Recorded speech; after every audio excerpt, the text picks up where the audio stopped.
Bonjour à tous, j'espère que vous êtes en forme. Car oui, la santé c'est très important, c'est peut-être même ce qu'il y a de plus important dans la vie.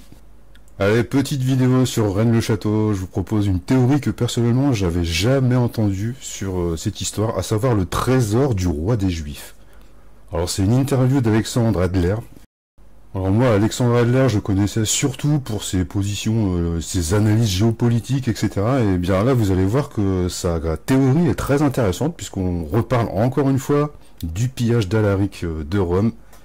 L'hypothèse de Jean-Michel Thibault d'ailleurs, n'hésitez pas à aller voir la vidéo sur la chaîne, allez jeter un œil ou une oreille à la vidéo. Et plus tard, vous verrez, on reparle aussi du trésor qu'aurait redécouvert, retrouvé, je sais pas trop quel verbe employer.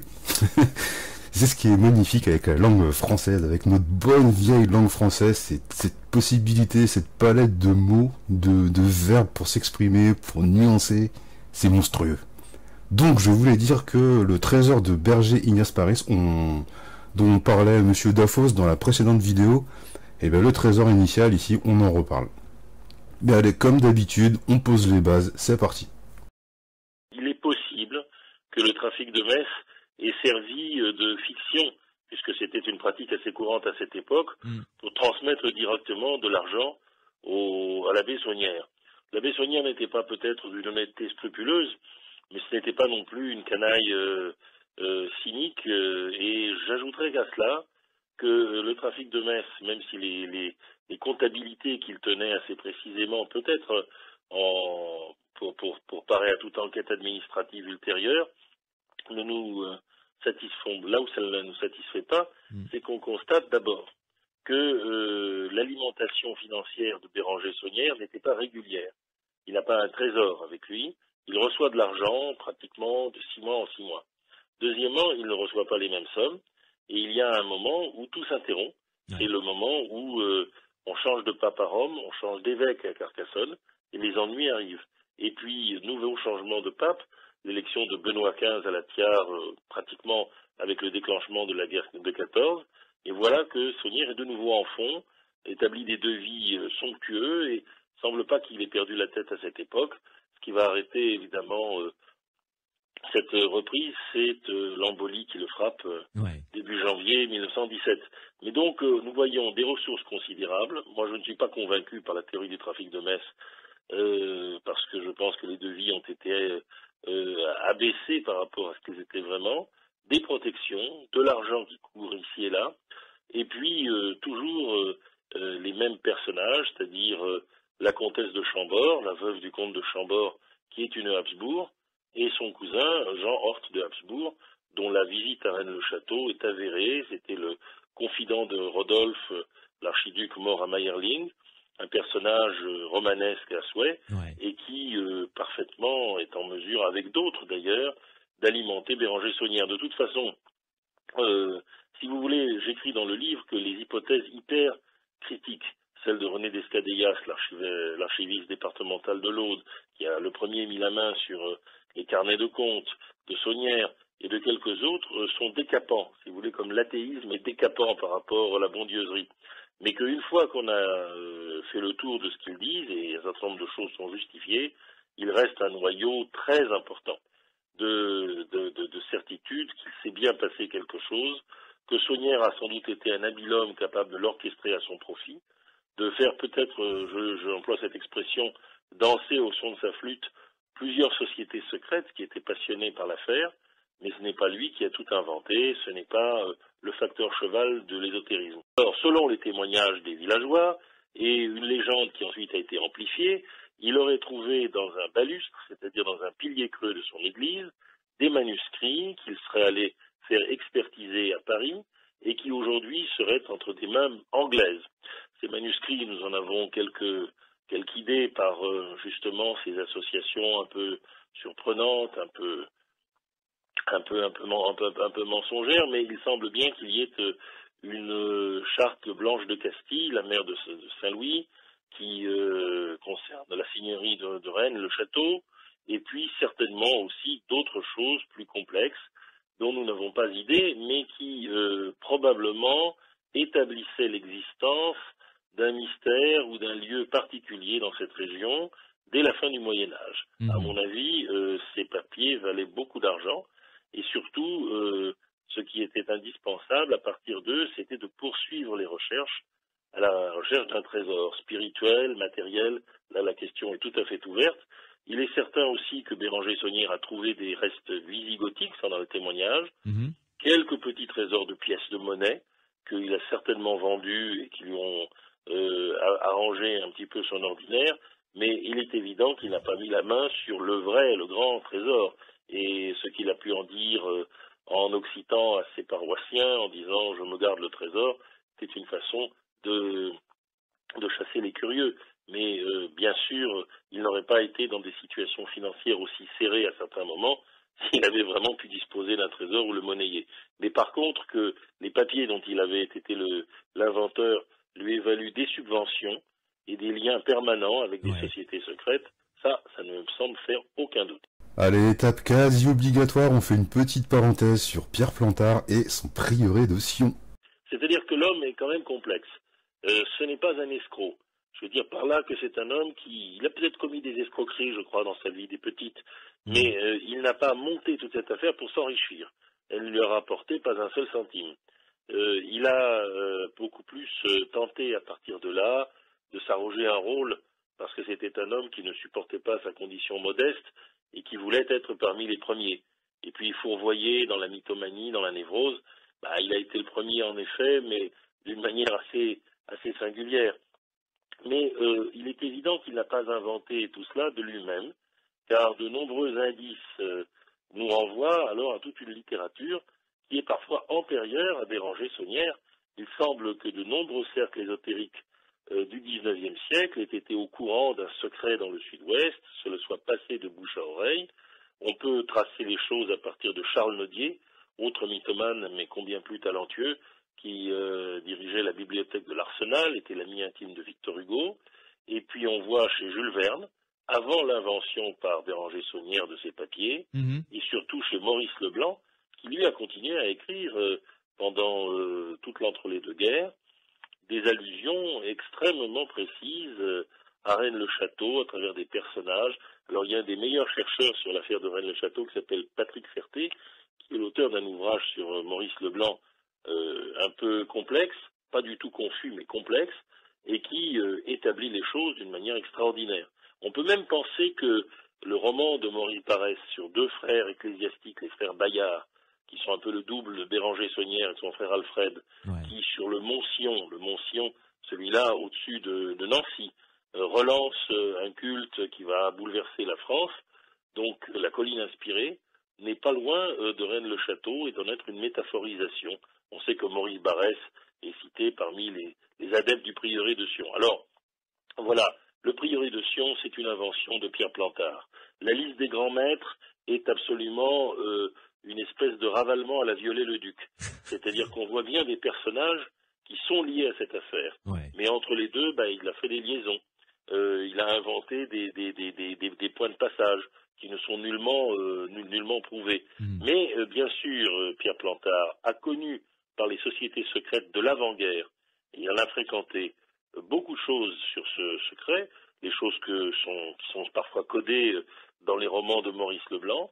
Il a été fasciné comme nous l'étions, et évidemment, il a mis ensuite à profit sa fascination pour monter des hoax, comme on dit en anglais, des mystifications, dont l'intérêt est quand même de nous avoir appris beaucoup de choses sur le sujet. C'est la raison pour laquelle j'ai une espèce d'indulgence pour le personnage qu'on a beaucoup noirci.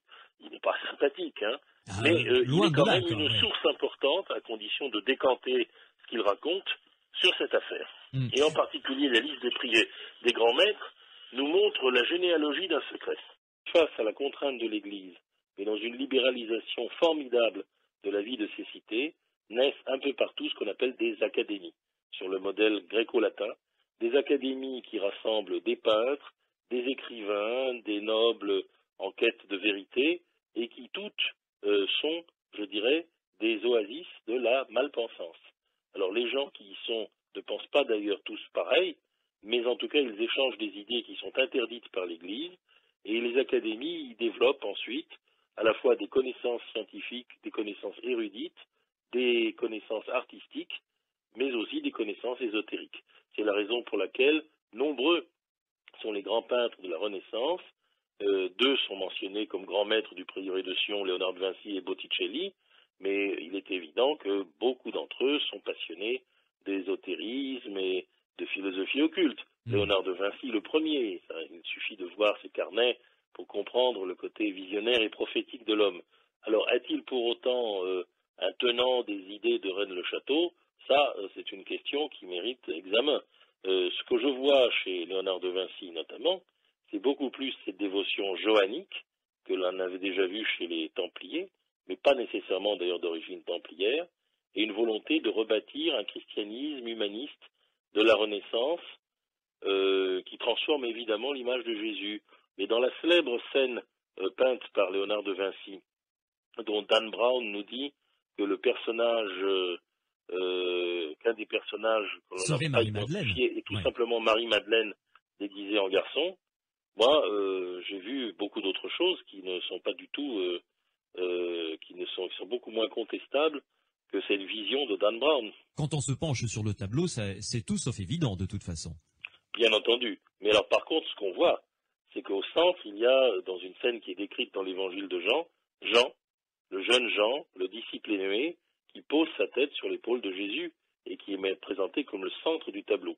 Ouais. Il y a aussi un personnage qui est l'apôtre Thomas et qui est le jumeau de Jésus, puisque Taoma en araméen veut dire le jumeau. Et donc, depuis longtemps courait l'idée que Jésus avait un frère jumeau, en l'occurrence Thomas. Ça, ces deux éléments sont présents dans la scène de Léonard de Vinci. Le troisième, Marie-Madeleine déguisée en garçon, il faut une imagination sérieusement aiguisée pour l'y voir. Après tout, Léonard de Vinci, qui était un homosexuel flamboyant, aimait les personnages masculins présentant des traits de féminité, ou l'inverse. Mais tout ça n'est pas aussi évident que Dan Brown nous l'annonce, et nous l'assène en disant que c'est un phénomène historique connu. Non. Léonard de Vinci était certainement un grand occultiste. Il était certainement, comme Newton plus tard, passionné par l'alchimie, passionné par la technologie, mais pas du tout par le secret de Rennes-le-Château. À Rennes-le-Château, depuis maintenant plusieurs siècles, il se passe des choses étranges, puisque le dernier curé d'Ancien Régime de Rennes-le-Château, l'abbé Bigou, a lui-même déjà installé une pierre tombale de quelqu'un qui n'a pas été enterré véritablement dans le cimetière de Rennes, en laissant un codage avec des falsifications, et donc en transmettant un secret.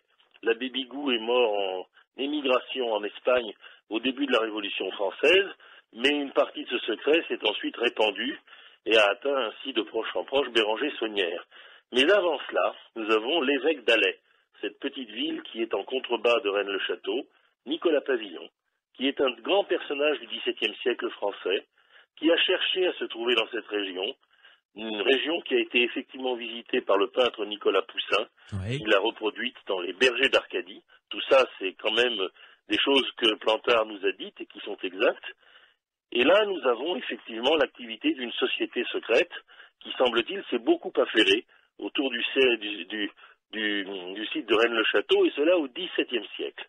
Après, ou plutôt avant, c'est plus complexe. Je pense qu'il y a des indices, il y a des éléments, mais ces éléments ont été reconstruits abstraitement et artificiellement par Plantard, de manière à relier son mythe mérovingien, puisqu'il dit que, en fait, la dynastie mérovingienne se serait prolongée là-bas, ce qui n'a aucun intérêt, à un certain nombre de légendes médiévales, de personnages de l'occultisme, comme l'alchimiste Nicolas Flamel, et ainsi de proche en proche, nous arriverions. Mais le point fixe, comme vous dites, le point stable, il est au XVIIe siècle. Il se peut que les Mérovingiens aient survécu, alors que on écrit traditionnellement que leur dernier descendant est mort sans enfants, et alors que des familles nobles aient pu, dans un certain nombre de régions de la France, de l'ancienne France, se réclamer, ou en Catalogne aussi, de cette origine mérovingienne, c'est possible, mais évidemment la première réaction c'est « so what ?» Et alors, en quoi cette filiation mérovingienne permettait à ces familles de contester l'ordre existant des familles royales de l'Europe? Ça, c'est de la foutaise, évidemment. Ouais. Mais je pense, pour ma part, que le thème mérovingien a été introduit au XVIIe siècle, une période où on riait beaucoup sous Cap, vous savez, dans les fourberies de Scapin, Molière, quand il... Mais qu'allait-il donc faire dans cette galère? Voilà, dans cette galère, c'est en fait le récit mythique que fait Vincent de Paul de son séjour en Tunisie et de son évasion. Il aurait été enlevé par des pirates sarrasins. Ouais. Personne n'y croit. Et de la même manière, eh bien, les Mérovingiens, c'est une manière de dire que le roi actuel, Louis XIV, n'est pas d'une filiation parfaite et qu'en réalité, avant lui, il y avait des dynasties plus légitimes, peut-être des descendants des Valois, peut-être tout simplement des descendants des Guises, liés aux Habsbourg. Enfin, d'une manière ou d'une autre, c'est une façon de se moquer, de se payer la tête du roi, dont on sait bien que le père n'était pas très porté sur les dames. Et là encore une hypothèse qui revient souvent, c'est la présence de Marie-Madeleine à Rennes-le-Château et son lien privilégié avec Jésus. Alors si cette piste vous intéresse, je vous recommande vivement de vous pencher sur les travaux de Christian Doumergue, qui en parle très très bien. En revanche, Franck Dafos, lui, il écarte totalement cette possibilité. Surtout si l'on imagine que Marie-Madeleine, l'épouse du Christ, qui est arrivée effectivement en Gaule, ça c'est un témoignage historique qui semble assez sérieux, serait venue par exemple enceinte avec un ou plusieurs enfants de son mari Jésus, et aurait été enterrée par exemple à Rennes-le-Château avec les descendants de Jésus pendant tout un temps. C'est ce que un archéologue disciple de Begen qui s'appelle Schellenberger a essayé de prouver. Pour lui, c'est même Jésus qui serait enterré là-bas. Ce serait donc la tombe de Dieu. Bon, ce sont des foutaises, évidemment. Ouais. Ce sont des foutaises. Pourquoi? Parce que tout simplement, si tout cela avait commencé à une époque aussi lointaine, il faut rappeler que l'Empire romain a été pendant 3 siècles un empire païen qui luttait activement contre le christianisme naissant. Nous avons des polémiques, par exemple celle de Cels contre les chrétiens, qui les accusent de banditisme et de toutes sortes d'autres choses. Nous avons les polémiques juives aussi, dont les restes sont dans le Talmud. Elles ne sont pas toujours très gentilles à l'égard de Jésus. Un certain nombre de rabbins l'avaient surnommé Ben Pandera, parce qu'il prétendait qu'il était le descendant d'un centurion romain, et non de Pandera. Alors, quand on peut écrire ça, et qu'on a les moyens de dire que non, pas du tout, Jésus a survécu à la crucifixion, ou que sa famille existe, que donc il n'était pas le Dieu qu'on nous présente, pourquoi se gêner? C'est la raison pour laquelle je suis éminemment sceptique sur cette question, et je constate qu'elle apparaît en pleine lumière seulement dans les années 50, parce qu'en 1948, on découvre dans le désert égyptien des manuscrits d'évangiles dits gnostiques. Oui, d'ailleurs, la Pléiade vient de les publier, l'évangile de Philippe, le deuxième évangile de Marie, etc., qui sont des textes saisissants d'une secte gnostique dissidente de la chrétienté, dissidente égyptienne, mais qui présente des versions alternatives de certain nombre d'épisodes des évangiles, et d'abord et avant tout les relations avec Marie-Madeleine. C'est de là que commence la grande réhabilitation de Marie-Madeleine, souterraine mais évidente, comme c'est avec les manuscrits de la Mère Morte, qui sont trouvés au même moment, 1948, qu'on relie les origines chrétiennes, on les rattache à l'essénisme, notamment à travers Jean-Baptiste et tout ça. Mais comme par hasard, tout ça vient donc au XXe siècle. Oui. Moi, je suis persuadé qu'il n'y a aucun rapport entre la vie de Jésus et l'affaire de Rennes-le-Château, même si, bien sûr, Marie-Madeleine est liée à la France, et que, après tout, je n'exclus pas que Marie-Madeleine ait été l'épouse de Jésus, ne serait-ce que parce que Jésus avait le titre de rabbin, qu'un rabbin devait être marié. Peut-être ces règles sont-elles un peu postérieures à Jésus, mais enfin, c'était tout de même très profondément la tendance en Israël, que Marie-Madeleine est d'une proximité avec Jésus qui n'est pas quand même compatible avec les relations homme-femme de l'époque, si elle n'en est pas la parente. Dans l'évangile de Jean, Marie est la première à voir Jésus lors de sa résurrection, et elle l'appelle Rabouni, mon petit rabbin. Pas monsieur le rabbin, c'est une intimité qu'aucun disciple n'a. Et alors dans l'évangile de Philippe, effectivement, on voit Pierre notamment s'en prendre à Jésus en disant « Pourquoi a-t-elle ce rôle privilégié? Pourquoi l'embrasses-tu différemment de nous ?» Et Jésus répond de façon désarmante « Parce que je l'aime ».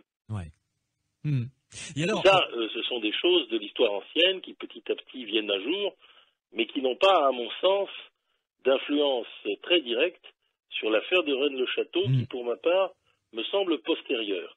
En revanche, c'est sûr, cette affaire a fasciné le XVIIe siècle religieux. Je ne vois pas Nicolas Pavillon, qui est l'inspirateur de Blaise Pascal dans les Pensées, défendre en fait sous cape l'idée d'un Jésus qui aurait été marié, échappant à la crucifixion. Ni Pascal, ni Pavillon, ni tout ce XVIIe siècle religieux, même s'il est dissident de l'Église catholique, ne pouvait pas penser des choses pareilles. Et donc on arrive à la théorie de Monsieur Adler que je trouve surprenante, et dont personnellement j'avais jamais entendu parler.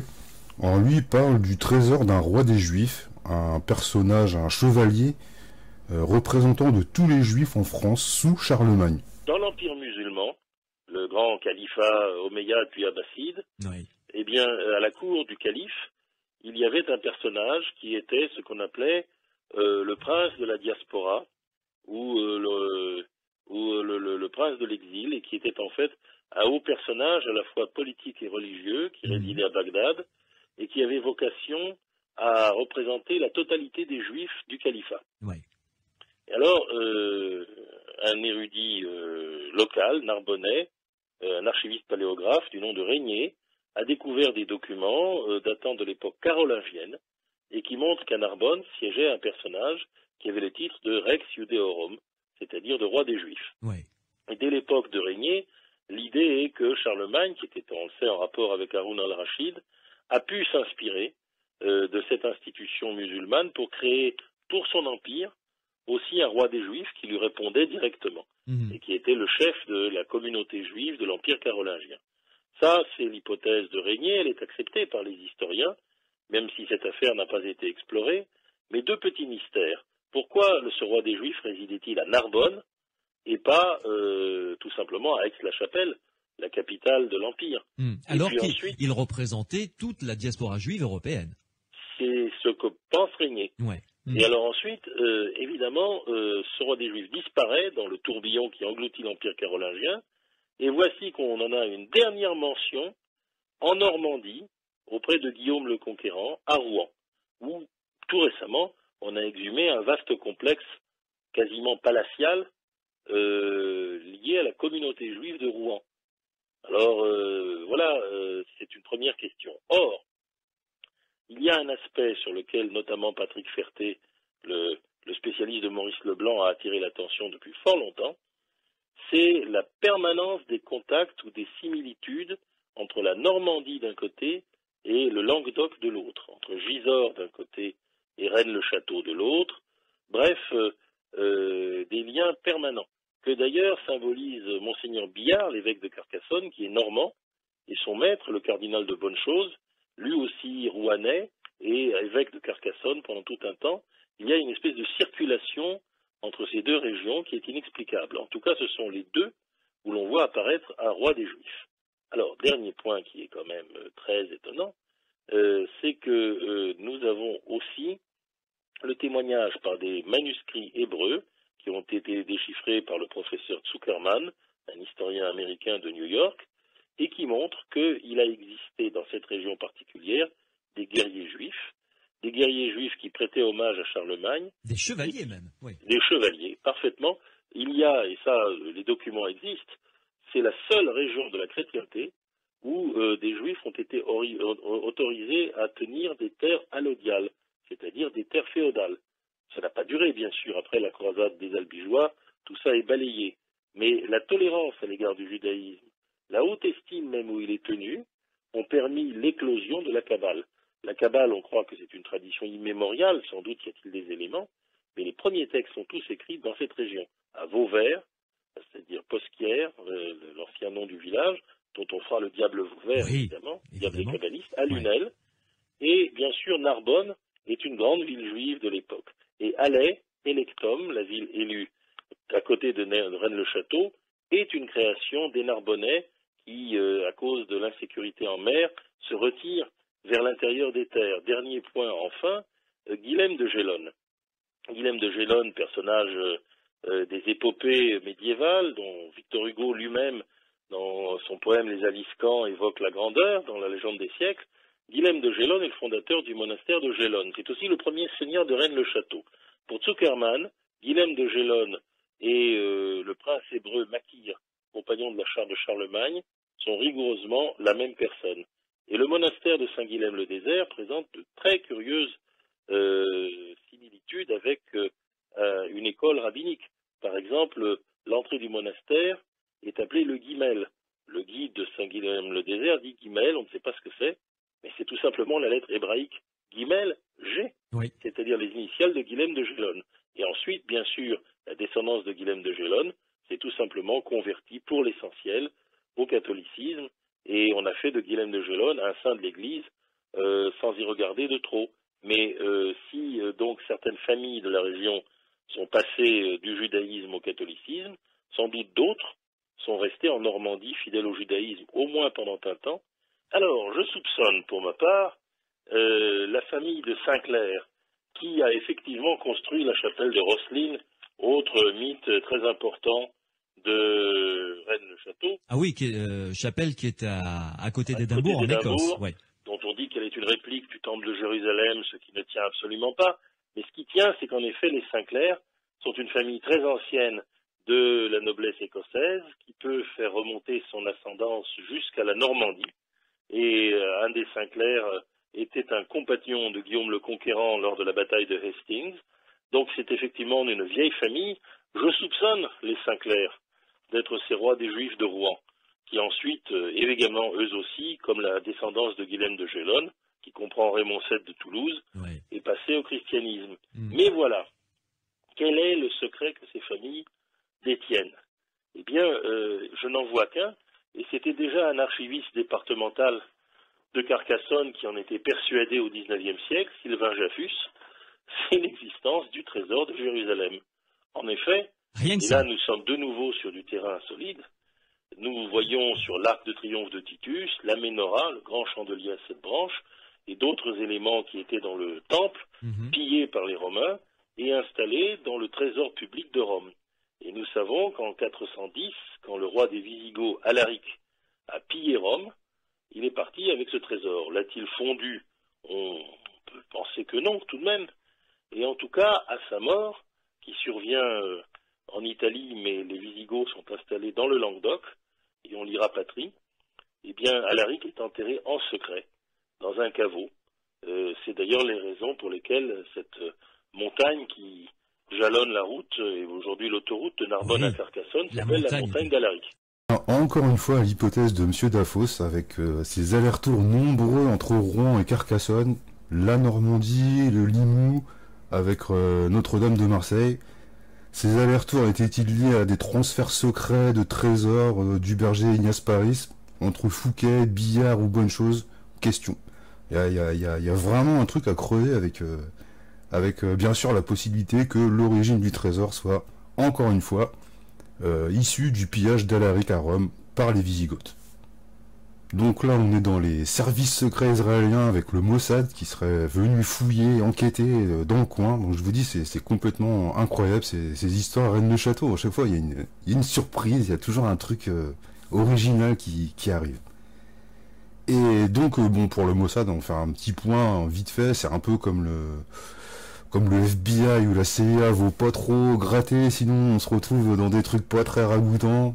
Comme moi je pense à l'affaire Jeffrey Epstein, je sais pas si vous avez entendu parler, certainement, dont la compagne et la complice collaboratrice Ghislaine Maxwell, fille de Robert Maxwell, qui étaient tous les deux au Mossad, et donc Ghislaine Maxwell, entre autres, qui préparait des jeunes filles à des orgies et qui faisait venir par avion sur son île pour des soirées en faveur des grands de ce monde, hein, comme, alors de mémoire, il y avait Clinton, il y avait Woody Allen, Bill Gates.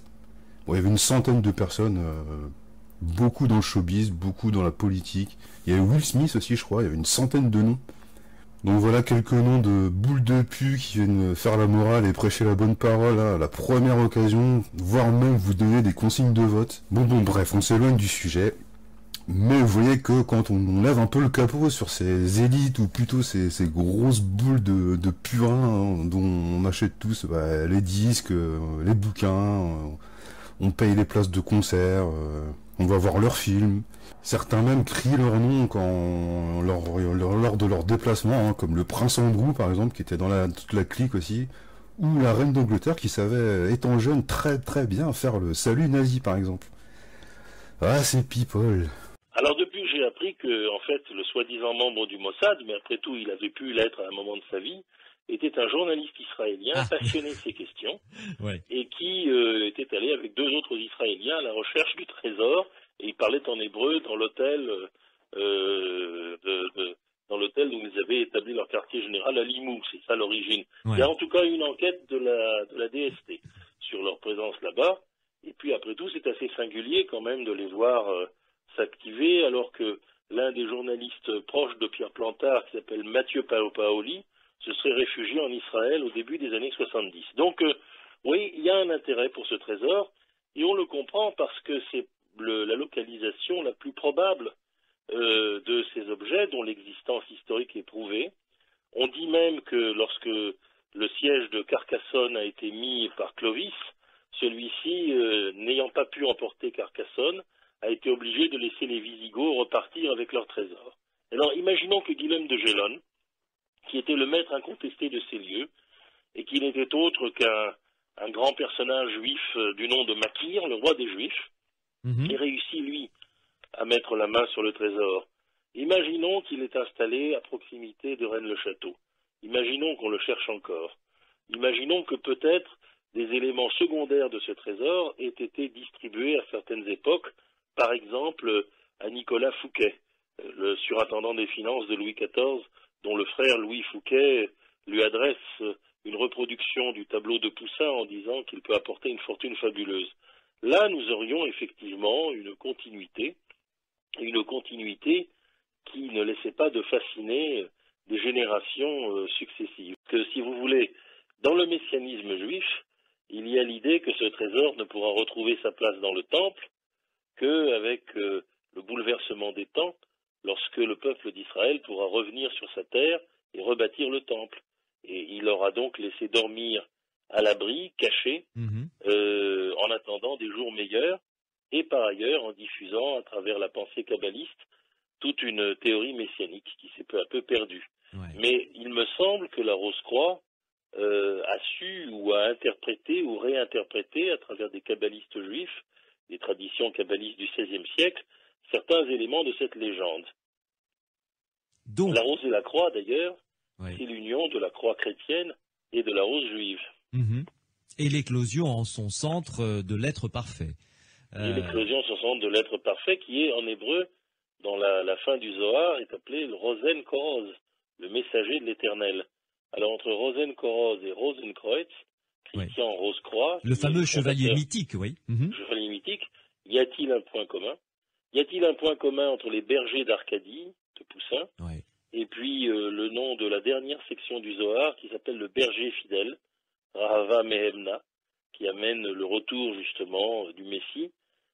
Ça n'est pas impossible que ces traditions ésotériques se soient mêlées les unes aux autres, et qu'en tout cas, une légende tenace, mais fondée sur des événements historiques, nous rappelle que cette région du Razès a été le réceptacle du trésor de Jérusalem et d'une tradition qui s'est transmise peut-être de bouche à oreille à travers des filiations nobiliaires.